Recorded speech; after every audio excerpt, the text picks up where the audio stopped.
This first poem is called Rights. I kind of got like a geography theme. It's a lot more exciting than it sounds. I am a woman living in the year 2012 in the United States of America. No, this is not a space odyssey, but present time, present year, present reality. I am a woman who is taught to only care about superficiality. Tight skin, firm ass, perky tits, and a sex drive that lasts, to only care about what he thinks.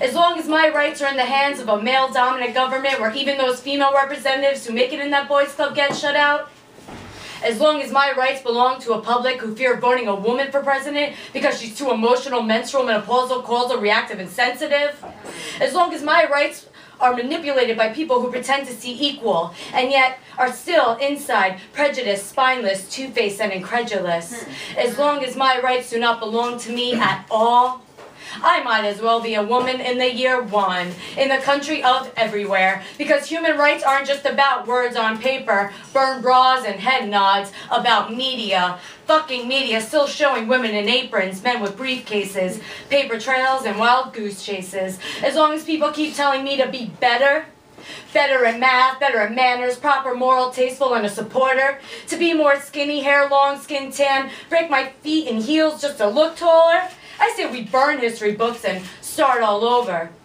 Because as long as my rights are opinionated by minds that think it's okay to cook Jews, burn blacks, rape women, and cut off our borders, because yeah, we're just following the president's orders.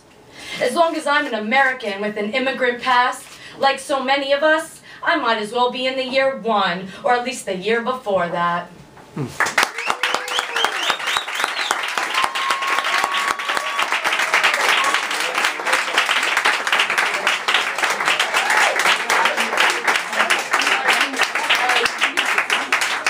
Make it a little bit more local now, and this is about New York City, and it's called NYC RIP. New York City. It's about the straightest city I've ever lived in now. Fined if your fucking dog barks too loud, because everyone has a fucking dog the size of my fist these days. Fined if you're wearing too much black. Because drugs belong in the hands of the wealthy now, in the spread of the legs, in high fashion and the scotch-drinking suit parade. Living on the streets ain't what it used to be. The struggling artist captured can't be freed. No longer a utopic free-loving spree, but instead gentrifying families, TVs, and assholes line this city. Because there's really no better word for them. Those who see in black and white, male and female, Christian and other, father and daughter, cop and criminal, class and trash. We are all a product of Warhol.